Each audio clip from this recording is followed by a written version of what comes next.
নির্বাচনী নির্ঘণ্টের আগেই গাজলের বিজেপিতে বড়সড় ফাটল দেখা দিল। সোমবার শঙ্করপুর এলাকার এক বনভোজন কর্মসূচি থেকে বর্তমান বিধায়ক চিন্ময় দেব বর্মনের বিরুদ্ধে প্রকাশ্যে সরব হলেন দলেরই জেলা এবং ব্লক স্তরের এক ঝাঁক নেতৃত্ব। তাদের সাফ কথা, আসন্ন নির্বাচনে প্রার্থী বদল করা না হলে ওই আসনে নির্দল প্রার্থী দাঁড় করানো হবে। বিক্ষুব্ধ শিবিরে রয়েছেন জেলা কমিটির সদস্য ঠাকুরদাস সরকার, বর্ষিয়ান নেতা প্রফুল্ল সরকার, দুই মণ্ডল সভাপতি এবং পঞ্চায়েত প্রধান সহ প্রায় সহস্রাধিক কর্মী সমর্থক।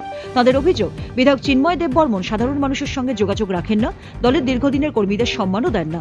প্রফুল্ল সরকারের বিস্ফোরক দাবি, বিধায়ক স্বজন পোষণ এবং তোলাবাজিতে লিপ্ত। প্রার্থী পরিবর্তন করলে এই আসনে বিপুল জয় নিশ্চিত বলে দাবি করেছেন তারা। অন্যদিকে বিদ্রোহকে গুরুত্ব দিতে নারাজ বিধায়ক চিন্ময় দেব বর্মন। তার পাল্টা দাবি, যারা ব্যক্তিগত স্বার্থে টিকিট না পেয়ে এসব করছেন তারা আসলে দল বিরোধী কাজ করছেন। নির্বাচনের মুখে শাসক দলের তুলনায় নিজেদের অন্দরের এই কোন্দল এখন গাজল বিজেপির বড় মাথা ব্যথার কারণ হয়ে দাঁড়িয়েছে। বর্তমান যে প্রার্থী চিন্ময় দেব বর্মন, নাম বলেই বলছি।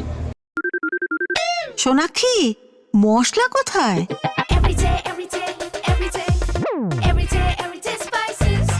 এভরিডে মশলা, দেশের স্বাদ। বিভিন্ন স্বজন পোষণ দুর্নীতির সঙ্গে যুক্ত। দিনের বেলা বিজেপি, রাত্রেবেলা টিএমসি।